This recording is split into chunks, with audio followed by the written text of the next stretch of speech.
Greetings! I am Herbert Erpaderp, and today I'm going to do something a little bit different. I'm going to build this here Willy the Demolitionist for Malifaux. This is the first Malifaux model that I've ever built. As you can see here, he's one sensible looking fellow. All that's on the back of the box is this digital rendering showing how cool he looks.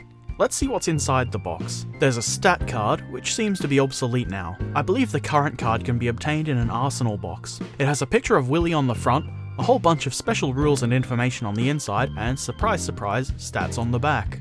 You get a base, and one sprue. No instructions are included. I'm not sure how this compares to Malifaux's metal models, but this is really neatly cast, very well detailed, and there seems to be very few mold lines, which is great. Let's get to work. I started by clipping the body and wheelbarrow sides and arms from the sprue. There's a tiny mold line, not as bad as the blemish from being clipped out though. Not a big deal. I carefully cut off the sprue gate remains and then gently scrape my knife along the mold lines to remove them. Do this carefully and don't press too hard with the knife. When removing mold lines from the body, bear in mind that this line here is actually part of the trousers, just in case it wasn't obvious. Next, I glued one arm onto the body. The pin on the shoulder is actually squared, which makes it easy to attach the arm at the correct angle. Then I glued the other half of the wheelbarrow and arm on. I made a mistake here. It seems you're meant to put the wheel inside the wheelbarrow before gluing the two halves of the wheelbarrow together. I don't think it's a huge deal though. On the plus side, the arms join the body quite nicely. I don't think I'm going to need to fix any gaps here with green stuff. That makes me pretty happy. I then glue the front of the wheelbarrow on, and then the rear. These parts fit quite nicely. As you can see, the wheel doesn't fit into this hole, because it's not meant to. It's meant to be inside the wheelbarrow. I glued it on here anyway. The wheelbarrow is completed with the addition of stacks and stacks of dynamite.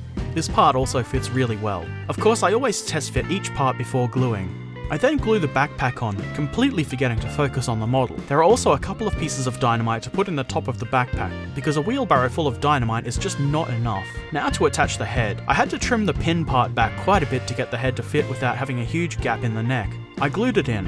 I had to hold it in place while the glue set so the part wouldn't shift, leaving a big gap. This is probably the most awkward joint on the entire model, and it has great potential to require filling. Finally, I drill a hole in the model's foot and glue in a length of brass pinning rod. I did this because there isn't really a lot of area to securely glue the model to a base. It will also function as a handle for painting. I don't intend to attach this model to a base until after it's painted, but we can of course drill a hole in the supplied base and sit the model on it for demonstration purposes. That's it. One Willy the Demolitionist completed. I'm quite pleased with this model. It's quite silly and that really appeals to me. It was really quick and easy to build. The parts required very little in the way of cleanup and everything was neatly cast and error-free. In fact, the only error was on my part where I incorrectly attached the wheel to the barrow, though instructions being included could have prevented that.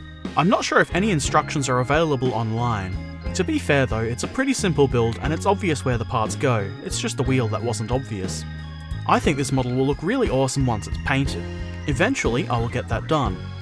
I don't really know a lot about Malifaux, and I'm quite a ways from actually playing a game of it, but the models are so damn cool I couldn't resist buying a bunch of them to build. I hope they're all just as awesome as this guy. I hope this has been helpful or interesting for you. As always, I'd love to see any comments you may have in the comments section below. Subscribe if you'd like to see more, and thank you for watching. Farewell.